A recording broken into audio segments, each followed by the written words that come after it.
UPSC का एक और प्रीवियस ईयर प्रश्न लेकर आया हूँ। जी हाँ, देखते हैं प्रश्न क्या है और आंसर किस तरह लिखा गया है। और आप लोग भी अपने से आंसर लिखेंगे तो अच्छा रहेगा। सबसे बड़ी चलिए हम देखते हैं प्रश्न क्या है।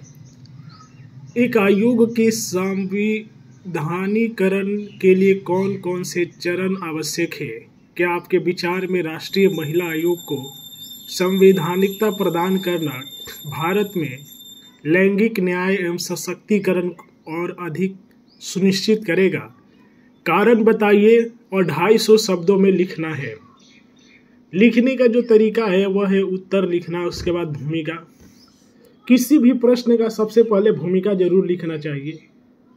ये यहाँ पर जो कि आपको जितना अच्छा और जितने बेहतर ढंग से लिखेंगे उतना अच्छा नंबर आएगा और जितना अच्छा अंक बनेगा उतनी ही शानदार पोस्ट मिलेगा।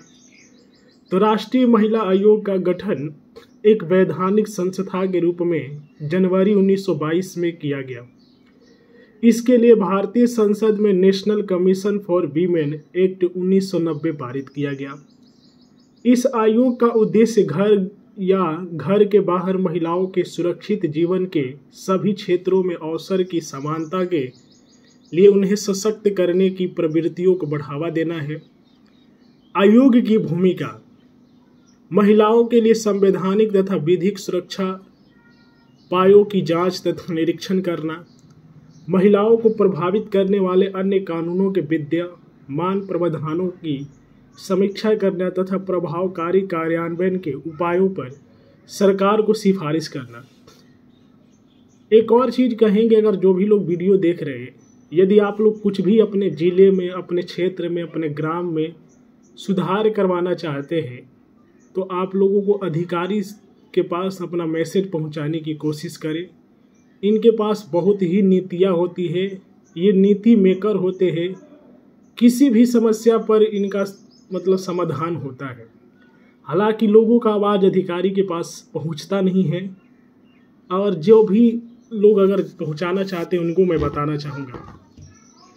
चलिए बाकी हम प्रश्न देखते हैं। आप लोग इनकी क्या कहते हैं, प्रश्न आंसर से ही समझ सकते हैं कि इनके पास कितना नॉलेज होता होगा। शिकायतों पर विचार करने के साथ साथ महिलाओं के अधिकारों के वंचन से संबंधित मामलों का और ध्यान देना। महिलाओं से संबंधित मामलों की जांच करने के लिए आयोग को सिविल न्याय की शक्तियां प्रदान की गई है। राष्ट्रीय महिला आयोग को संवैधानिक दर्जा देने की आवश्यकता। ठोस शक्तियां प्रदान करना। राष्ट्रीय महिला आयोग को केवल सुझाव देने की शक्तियां प्राप्त है, उसे अपने निर्णय को लागू करने की शक्तियां प्राप्त है। उसे अपने निर्णय को लागू करने की शक्ति प्राप्त नहीं है। इसका नाम मुद्दों को प्रकाश में लाना है। रिपोर्ट नहीं किए गए किसी मामलों को उठाने की कोई प्रक्रिया एनसीडब्ल्यू के पास नहीं है। संवैधानिक दर्जा नहीं होने के कारण आयोग के पास किसी प्रकार की विधिक शक्तियां नहीं है जिसके माध्यम से वह पुलिस अधिकारी अथवा गवाहों का समन जारी कर सके। एनसीडब्ल्यू के पास किसी प्रकार का लीगल एक्शन लेने की शक्ति नहीं है। संवैधानिक दर्जा प्राप्त होने के बाद यह आयोग किसी मामलों पर शिकायत के निपटारे की ओर ध्यान दे सकता है। वित्तीय स्वायत्तता की आवश्यकता। एनसीडब्ल्यू वर्तमान में केंद्र सरकार द्वारा प्रदान होने वाले वित्तीय अनुदानों पर निर्भर है। आयोग को प्राप्त होने वाली वित्तीय सुविधाएं उसकी आवश्यकताओं से कम है। संवैधानिक दर्जा प्राप्त होने के बाद आयोग को देश से संचित निधि से सीधे धन प्राप्त होगा। वित्तीय स्वायत्तता के बाद आयोग महिलाओं के सशक्तिकरण के लिए बेहतर कार्य कर सकेगा। राजनीतिक हस्तक्षेप से अलग। वर्तमान में एनसीडब्ल्यू अपने सदस्यों को नियुक्त करने की शक्ति भी नहीं रखता है। इस आयोग के सदस्यों का चयन केंद्र सरकार द्वारा किया जाता है। इससे आयोग पर राजनीतिक हस्तक्षेप कई स्तरों पर होने की संभावना रहती है। संवैधानिक दर्जे की प्राप्ति के बाद सदस्यों को अधिक स्वायत्तता के साथ कार्य करने का मौका मिलेगा और उसके कार्य पर किसी प्रकार का राजनीतिक दबाव नहीं होगा। भारतीय संविधान में महिलाओं के लिए उपलब्ध उपबंध। भारतीय संविधान ने महिलाओं को समान शक्ति प्रदान की है। इसके लिए राज्य को ऐसे उपबंधों का तैयार करने की शक्ति प्रदान की गई है जिससे महिलाओं का किसी प्रकार शोषण नहीं हो सके।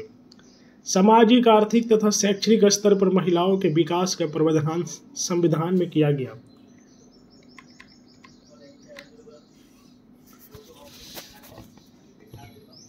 मूल अधिकारों में कानून के समक्ष समता का भाव रखा गया है।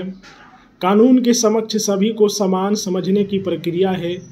धर्म, जाति, लिंग, निर्वंश तथा जन्म स्थान के आधार पर किसी प्रकार के विभेद का निषेध किया गया है। अनुच्छेद 14, 15, 15, 3, 16, 39, 20, 39C तथा 42 में समाज के सभी वर्गों को समान रूप से महत्व देने की प्रक्रिया निर्धारित की गई है। संवैधानिक दर्जे के लिए प्रक्रिया। राष्ट्रीय महिला आयोग को संवैधानिक दर्जा प्राप्त करने के लिए केंद्र सरकार की संसद के किसी भी सदन में विधेयक प्रस्तुत करना होगा।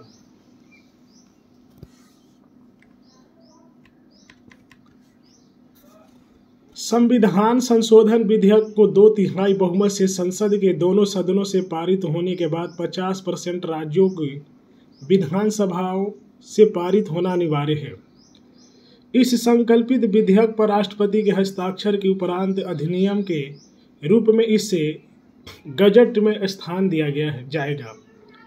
संविधान संशोधन विधेयक के पारित होने पर यह आयोग राष्ट्रीय अनुसूचित आयोग अनुच्छेद 338 तथा राष्ट्रीय अनुसूचित जनजाति आयोग अनुच्छेद 338A की तरह अस्तित्व में आ सकता है। राष्ट्रीय अनुसूचित जाति आयोग के लिए वर्ष 1990 में तथा राष्ट्रीय अनुसूचित जनजाति आयोग के लिए वर्ष 1993 में संविधान संशोधन विधेयक पारित किए गए। निष्कर्ष। किसी भी प्रश्न का आपका निष्कर्ष लिखना ही होगा, तभी जाके आपको अच्छा नंबर मिलेगा। राष्ट्रीय महिला आयोग ने महिलाओं के हित में बेहतर कार्य किया है। यह कई मामलों में महत्वपूर्ण भूमिकाओं में रहा है। उदाहरण के तौर पर 3 तलाक के संदर्भ में कई बार इस आयोग द्वारा उन आकांक्षाओं को पूरा नहीं किया जा सका है जिसकी अपेक्षा इससे रखी गई है। NCW को सशक्त बनाने की आवश्यकता है जिससे यह अधिक सक्षम रूप से अपने दायित्वों का निर्वाह कर सके। संवैधानिक दर्जा प्रदान करना इसके सशक्तिकरण के लिए महत्वपूर्ण है। संवैधानिक दर्जा NCW को एक स्वतंत्र संस्था बनाने के साथ उस पर पड़ने वाले राजनीतिक प्रभावों को निष्फल करने में सक्षम होगा। तो ये एक UPSC का प्रीवियस ईयर प्रश्न है। आप लोगों को ये भी बताना चाहेंगे कि देखिए प्रत्येक जिले में एक जिला अधिकारी होते हैं, तो इतना नॉलेज और इतना ज्ञान जो कि एक जिला अधिकारी को होता है, यदि आप लोगों का आवाज़, अगर आप लोग अपने गांव का विकास करना चाहते हैं, पंचायत का विकास करना चाहते हैं, तो अधिकारी से कांटेक्ट करें ज़्यादा से ज़्यादा। इनके पास बहुत ही ज़्यादा नॉलेज होता है और हर मसला के हल कर सकते हैं। बाकी इसी तरह की UPSC के प्रीवियस ईयर प्रश्न देखने के लिए, और अगर इसका PDF चाहिए तो यूट्यूब पर देख रहे हैं तो यूट्यूब के कम्युनिटी में है, फेसबुक पर देख रहे हैं तो फेसबुक पोस्ट में है। मिलते हैं नए वीडियो में, तब तक के लिए जय हिंद।